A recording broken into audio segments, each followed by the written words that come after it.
இன்னைக்கு டே 4 நம்ம இந்தியா ரொம்ப ரொம்ப பரபரப்பாகவும் திக் தருணங்களோட தற்போது விளையாண்டு முடிச்சிருக்காங்க. இப்படி இருக்க கடைசி விக்கெட்டுக்கு சுமார் 33 ரன்கள் தேவைப்படுது.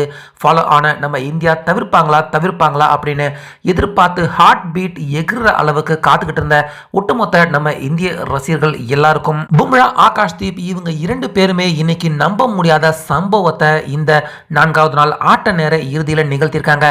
முக்கியமா ஆகாஷ்தீப் அவருக்கு விராட் கோலி களத்தில் இல்லாம வெளியே இருந்தே ஆகாஷ்தீப் அவருக்கு கோலி உதவி செஞ்சதால கிட்டத்தட்ட கடைசி நேரத்தில் ஆகாஷ்தீப் அவர் மட்டுமே 27 ரன்கள் எடுத்து நம்ம இந்தியா ஃபாலோ ஆன்ல விழாம வெளியே வர்றதுக்கு ஆகாஷ்தீப் முக்கிய பங்கு இன்னைக்கு ஆற்றிருக்காரு.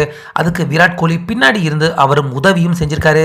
ஸோ அந்த வகையில் இன்னைக்கு காலையில் ராகுல், ரோஹித் சர்மா 2 பேருமே 4வது நாள் பேட்டிங்கை நம்ம இந்திய அணிக்காக துவங்கினாங்க.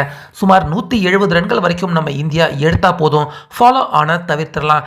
இதை டார்கெட் பண்ணி பேட்டிங் பண்ண துவங்கின நம்ம இந்திய அணி பக்கம் ரோஹித் சர்மா வழக்கம் போல வந்த கையோடைய அவுட் ஆயிட்டாரு. 10 ரன் தான் எடுத்தாரு. அதுக்கு அப்புறமா ராகுல், ஜடேஜா 2 பேருமே அற்புதமா பார்ட்னர்ஷிப் போட்டு மெதுவா ஸ்லோவா தான் விளையாண்டாங்க. ராகுல் செஞ்சுரி அடிப்பார்னு பார்த்தா ராகுல் அவரும் 80ஸ்ல அவுட் ஆயிட்டாரு. ஜடேஜா நல்லா தான் விளையாண்டாரு. ஆனா அவராலையுமே 77 ரன்களுக்கு மேல எடுக்க முடியல. அடுத்ததா நிதிஷ் ரெட்டி 60 பந்து வரைக்கும் ஃபேஸ் பண்ணி 16 ரன் எடுத்தாரு. அவரும் அவுட் ஆகி வெளியேற பின்னாடியே வந்த சிராஜ் வெறும் ஒரே ஒரு ரன் தான் எடுத்தாரு. இப்படி இருக்க கடைசி விக்கெட் பார்ட்னர்ஷிப்புக்கு பும்ரா, ஆகாஷ்தீப் 2 பேருமே ஜோடி சேர்ந்திருந்தாங்க. அப்ப 30க்கும் அதிகமான ரன்கள் நம்ம இந்தியாவுக்கு தேவைப்பட்டிருந்தது ஃபாலோ ஆன தவிர்க்க. நிச்சயமா நம்ம இந்தியா ஃபாலோ ஆன்ல விழ போறாங்க அப்படின்னு தான் எல்லாருமே எதிர்பார்த்தாங்க. ஆனா ஆகாஷ்தீப், பும்ரா 2 பேருமே ரொம்ப ரொம்ப பொறுப்பாகவும் நிதானமாகவும் ஸ்லோவா விளையாண்டாங்க. பும்ரா சிக்ஸர் அடிச்சா கூட ஆகாஷ்தீப் நிதானமா விளையாண்டு கேப்ல பந்துகளை தட்டி விட்டு சிங்கிள்ஸ்களும் டபுள்களும் எடுத்தாரு.